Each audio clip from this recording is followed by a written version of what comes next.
سالانه دوان دماندا خلکین آفرینه دست به برهفکرنا زیتونین خود کرن. لف 6 سالن که او بدار زوریج زیتون و ملکی خواتن درخستن. لشونا مالو زویین وان مالباتین چتین ترکیه ین هاورده هاتن بجه کرن و مالین وان داگر کرنه. کوچبرن آفرینی دیار دکن کو چتین ترکیه برهمین زیتونین وان ددزن و لبازارن جودا دفروشن. خورا داشتین زیتون ملات دستینن کی کاسک نخودنی تشتکی گیش خورا داشتین.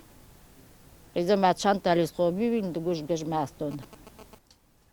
تشتم عگیش ماستوندن زیتونجی و حاوشی گیته دونه برکشی گی قلبی آفتی ترا شکر واخن آفتی تنای کو.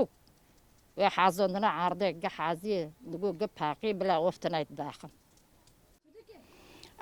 عفرینه ما أقول جبار مال شعبوما اشترى ببي مع فو نحولا فو نايشة اشترى ملاتي ما قد عفرينه دوي اشترى مدارن دور زيتونة دبارو قدك نازن قد فروشن دا نوف ملكت خو ميسمى بنيفا نيفي جي دبا نيفي ربكي نودني بردفکی ریخستنا مافین مروان آفرین محمد عبدو جروجاوا تیویرا را گهاند کو ترکیه برهمن زیتونان این آفرینیان لبازار ناف دولتی دفروشه.